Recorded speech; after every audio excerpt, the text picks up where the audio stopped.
Halo Sobat Autos, balik lagi sama gue Aziz dan Mas Ahmad Sirajuddin, alias biasanya sih kita panggil Pak D. Ya, Pak D. AHZ Racing. AHZ Racing, yo man. D, Entusias balap yang nggak pernah balap. wis, yang penting entusias. Oke, siap. Nah, di kali ini deh, kita mau ngobrol nih deh. Ada dua isu otomotif yang lagi rame banget, bahkan Weekend ini ya. weekend ini, bahkan sehari 2 hari lalu ya. Iya, bener. Mungkin Sobat Auto sudah nonton beritanya tuh, dua nih ya. Yang pertama, kasus apa deh? Lepas L8. Lepas L8 yang dimana pada video tersebut ada sesuatu part yang diduga dari part kaki-kaki yang lepas ya. Saat media test drive ya itu. Iya. Itu tanggal berapa ya kalau itu ya? Satu ya? Itu kayaknya Jumat deh. Jumat. Jumat. Jumat minggu kemarin. Mm-mm. Nah, yang kedua sama baru tanggal 1 kalau nggak salah, koreksi kalau salah. Ada Jetour ya. Ada Jetour Heeh. yang sehari sebelumnya baru handover ke customer. Handover. Jadi baru kemarin terima kunci, Mm-mm. besok malamnya kecelakaan. Oke. Nah, yang bukan spesial sih, ya Allah orang kecelakaan spesial. Yang anehnya, ya mungkin gue pribadi nyebut aneh, kecelakaan yang diduga disundul oleh BMW langsung kebakar. Langsung kebakar. Ada percikan api dan kebakar. Betul, Nah, betul. kira-kira kenapa bisa begitu? Dua topik itu akan kita bahas. Kita mulai dari kasusnya lepas dulu deh. Iya. Lepas itu bukan lepas barang ya, lepas itu singkatan Leopard Passion. L8. Ya, jadi itu satu brand sub-brand dari Chery yang dikembangkan karena emang pengen ngeraup market masyarakat kota yang suka traveling keluar. Jadi mobil perkotaan tapi bisa buat traveling keluar. Fiturnya wah, keren-keren banget dah. Kalau kebetulan Mas Ahmad ini emang spesialis reviewers banget, dia sering nyobain dia. Kalau gua kan mobil tua mulu. Dan itu akan kita bahas nanti pada salah satu narsum kita dari Beberes Garage. Banyak kejanggalan-kejanggalan Betul. dari fakta di lapangan yang harus kita kulik bersama ahlinya. Daripada kita yang komenin kita so tahu kita salah nih. Iya, Jadi kita punya beberapa narasumber lah, nanti akan kita hubungi. Oke. 1 hour later. Nah, jadi sore hari ini nih kita bakal ngebahas isu-isu otomotif yang lagi rame nih Om Andre. Siap. Nah, yang pertama Gosip-gosip tentang otomotif ya. gosip-gosip otomotif. Jadinya gotip nih Om, bukan gotik ya? Iya. Boleh. Monggo. Ya Om Andre, kan kita sama-sama tahu ya kasus pertama itu adalah lepas L8. Lipas L8. Itu filosofi Cinanya nyebut dari Leopard Passion, singkat lepas. Oh, gitu ya. Iya Om Andre, itu mobil hybrid. Jadi ada motor listriknya dan ada mesin ice-nya. Jadi kinerjanya saling mendukung, itulah untuk mendapatkan efisiensi yang lebih baik. Tapi irit. Pasti irit gitu. Nah, Kayak model hybrid gitu ya. Lebih ke PHEV. PHEV Om Andre. Oh, Iya. Siap. Nah, yang jadi case-nya pada beberapa hari lalu di media sebutannya test drive media itu ada satu unit lepas L8 yang ada satu part diduga dari part kaki-kaki yang copot nih Om Andre. Saya sempat lihat videonya tuh. Nah, itu sih kalau dari kabar yang beredar katanya CV join yang patah. Nah, kalau dari sudut pandang Om Andre yang selaku kita bisa bilang senior atau suhunya ngoprek-ngoprek mobil nih. SUV enthusiast. SUV entusias gitu. Siap. Nah, untuk kita bisa sebut itu mobil baru ya, bahkan umurnya baru beberapa hari. Itu kan lagi test drive media gitu. Lagi launching malah. Lagi launching dan dipakainya pun nggak se-ekstrim Om Andre mungkin yang cebur sana cebur sini gitu kan. Dan tiba-tiba ada satu part yang lepas. Nah, menurut Om Andre itu gimana Om? pertama-tama sih saya ngeliat dari video ya, jadi saya juga nggak tahu persis itu sebetulnya part dari CV join atau bukan, karena setahu saya CV join itu biasanya dia ada ujungnya itu ada bearing di situ biasanya, dan bentuknya tuh nggak kalau melihat dari pecahan yang saya ngeliat di video ya kan dipegang sama seseorang tuh, itu kan dia bentuknya kayak silinder gitu ya. Iya, betul. Nah, kalau ngeliat kayak model silinder begitu sih, saya sih nggak tahu ya, karena saya nggak tahu persis sebetulnya strukturnya si mobil ini tuh si video ini seperti apa. Tapi kalau saya kan berdasarkan yang saya temui sehari-hari gitu ya, si video ini tuh biasanya bentuknya tidak seperti itu gitu. Dia bentuknya besi padat gitu, besi padat yang ujungnya biasanya ada bearingnya gitu. Si Pijo ini tuh Asroda kan Om ya? Ya, kalau di Agardan itu disebutnya Asroda, tapi kalau di penggerak langsung dari engine itu ada CV join gitu. Jadi kayak hub lah, hub dari jadi bentuknya kalau mobil konvensional atau mobil-mobil lama yang ada gardannya, fungsinya ini kayak lebih ke kopel sebetulnya daripada Asroda gitu. Cuma dia ikut berputar langsung ke bearing biasanya gitu. Nah, memang di kasus itu mobilnya langsung nggak bisa jalan nih Om Andre, langsung didorong. Oh iya, karena itu kan fungsinya jadi kayak hub. Kalau di mobil konvensional itu disebutnya kopel biasanya. Kopel. Jadi penghantar Tenaga. gerakan dari engine ke roda. Roda-roda. Gitu. Siap. Kok ada komponen seringkih itu ada di bagian mobil yang harusnya itu ya nggak seringkih itulah yang rontok dari mobil itu. Itu gimana analisa Om Andre itu? Iya, kalau ngelihat dari videonya sih emang lihat dari bubutannya aja itu kayaknya masih mentah ya. Maksudnya belum final, belum finish gitu. Belum dilakukan finishing touch ke dalam sebuah spare part ya. Biasanya kalau saya ngelihatnya seperti itu. Kalau lihat dari video ya. Iya. Nggak di tempat langsung gitu. Jadi saya ngelihat dari video aja, dari gambar yang saya terima itu kelihatannya finishingnya belum sempurna itu untuk jadi sebuah spare part gitu.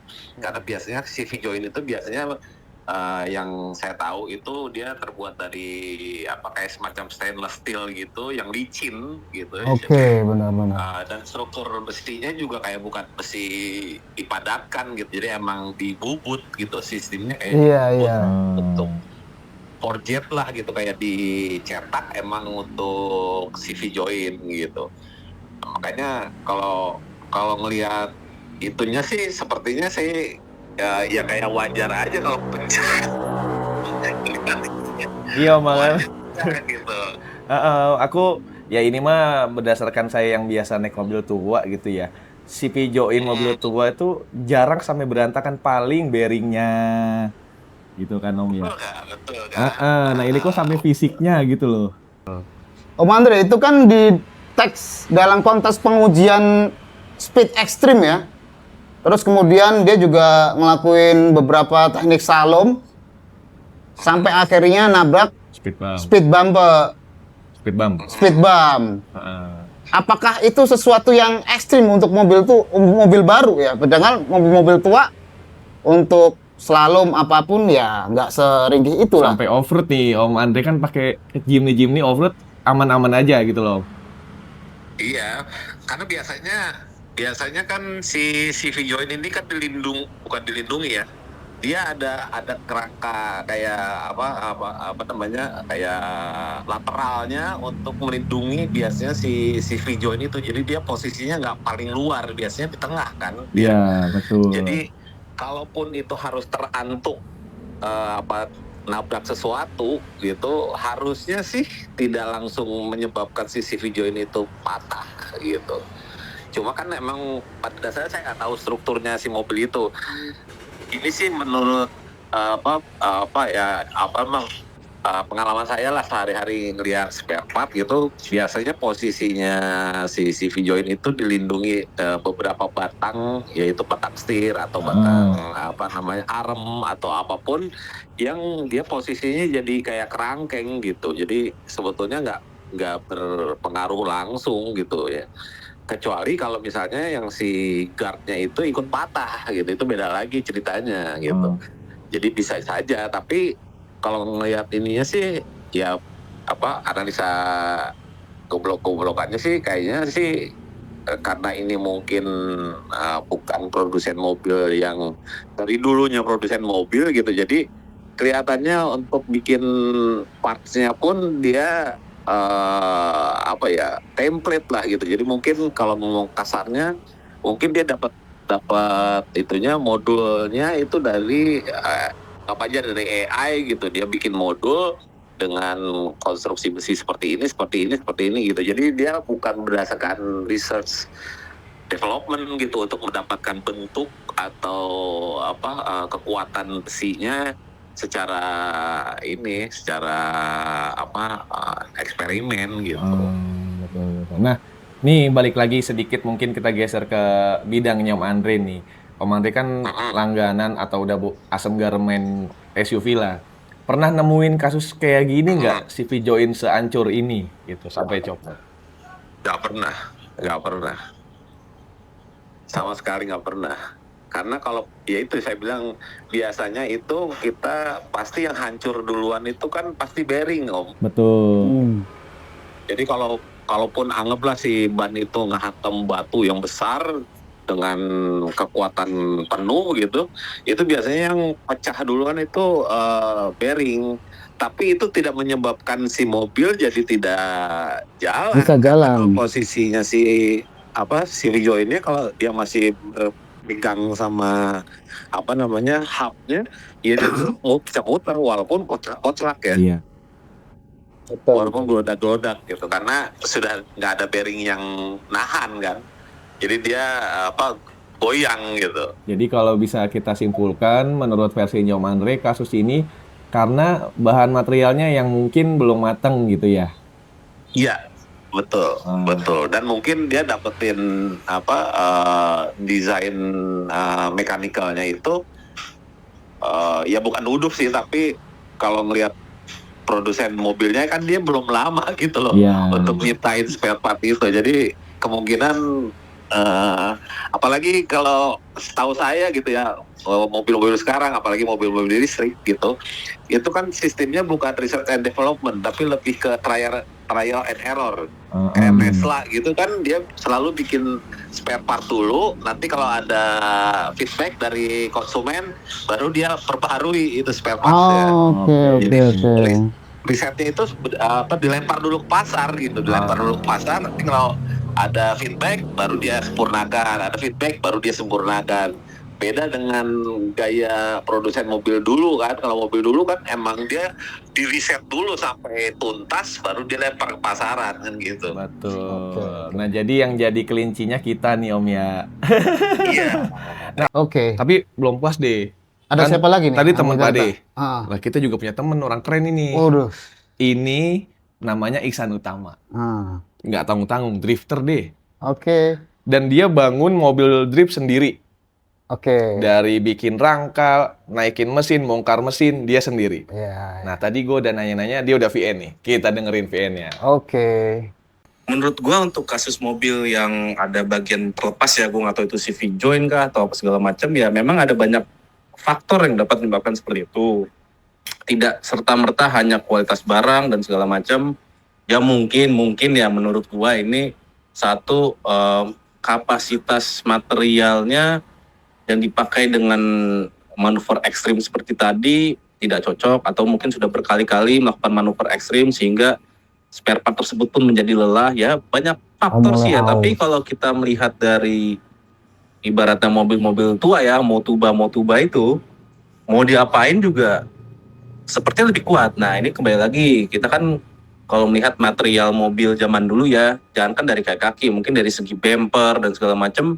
Mobil zaman dulu itu bumpernya aja besi. Nah sekarang itu kan udah plastik. Ada penurunan bukan kualitas ya, mungkin penurunan cost dari segi manufacturing untuk menghemat biaya ya. Itu yang menurut gue mungkin ada salah satu faktor dari situ. Tapi kembali lagi ini ada banyak faktor, gue tidak menjudge bahwa barang tersebut jelek ataupun materialnya kurang bagus dan segala macam.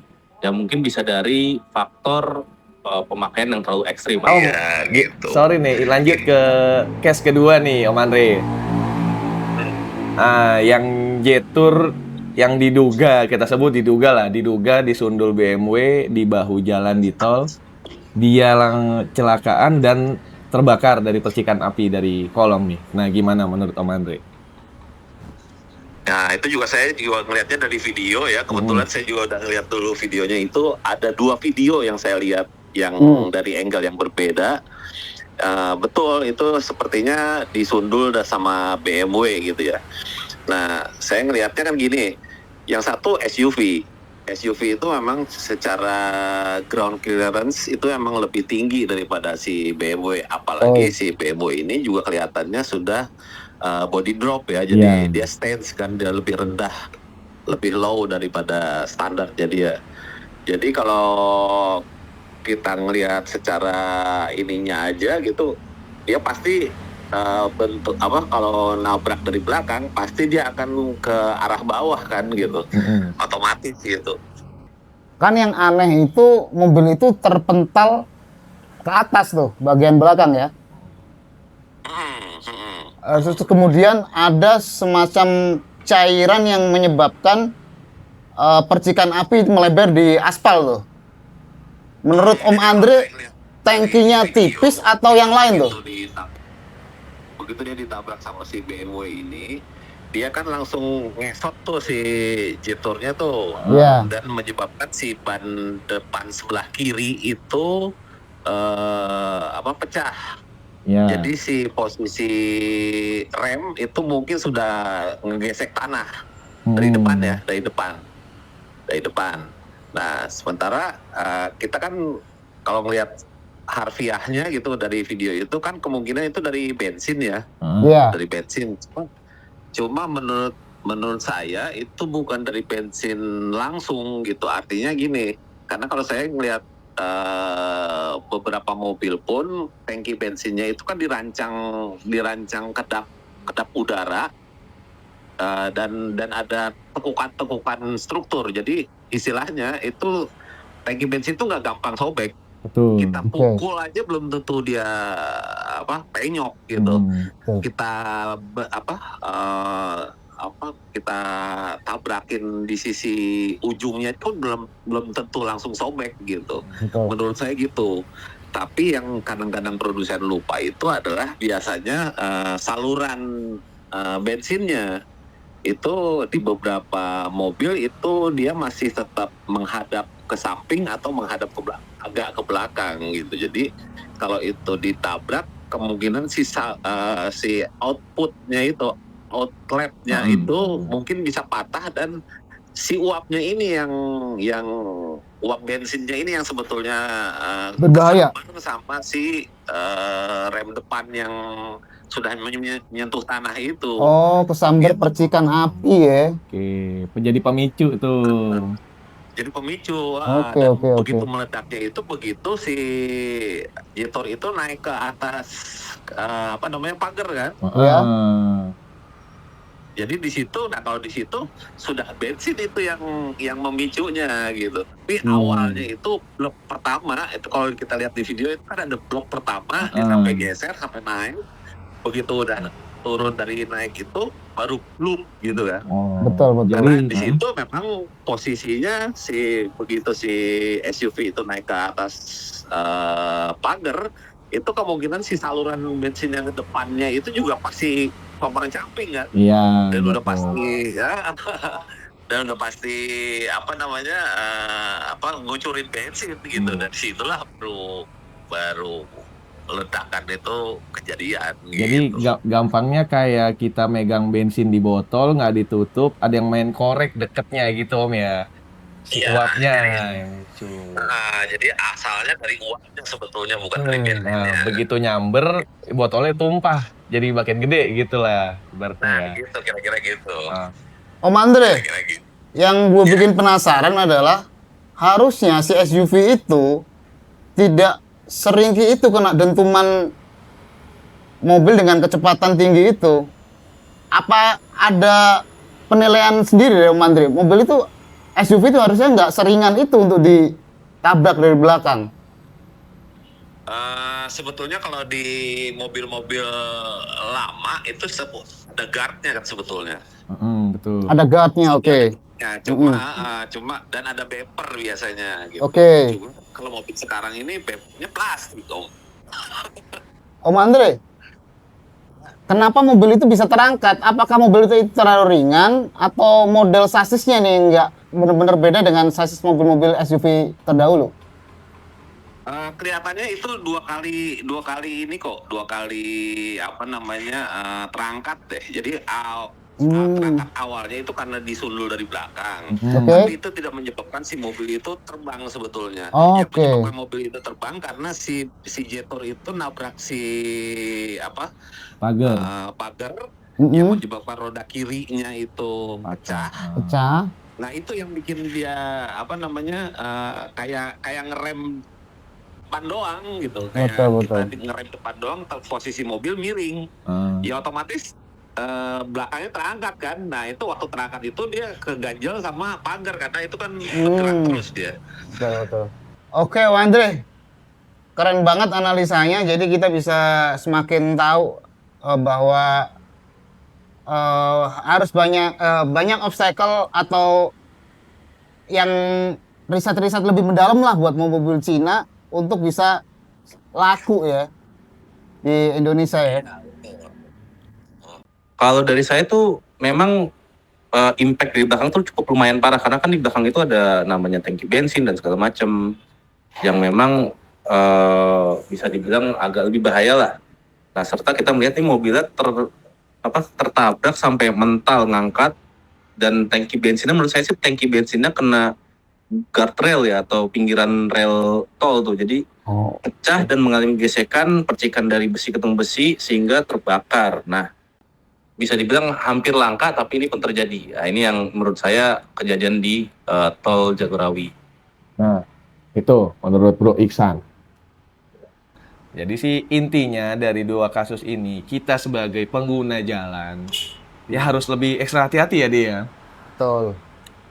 Mau bawa mobil baru super canggih, lepas ini kan canggih dia katanya dia. Lepas canggih banget. Dua-duanya mobil canggih nih dan mobil harganya bisa dibilang nggak mobil murahan Betul, gitu. di 600-an tuh. 600 juta maupun bawa mobil tua yang harus 1000 kali lebih ekstra hati-hati karena mobil udah berumur. Oke. Intinya hati-hati, patuhi lampu-lampu di jalan, hargai pengguna jalan lain dan jangan lupa berdoa ya deh. Oke. Nah, Siap. itu dia Sobat Autos.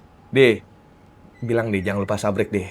Jangan lupa kalau lu seneng sama materi podcast kali ini, Pots and Bang, jangan lupa like, comment, and subscribe dan kasih kita masukan menu-menu apa aja yang cocok untuk kita bahas secara in-depth bersama pakar-pakarnya. Boleh. Gue Ahmad, Gue Ajis.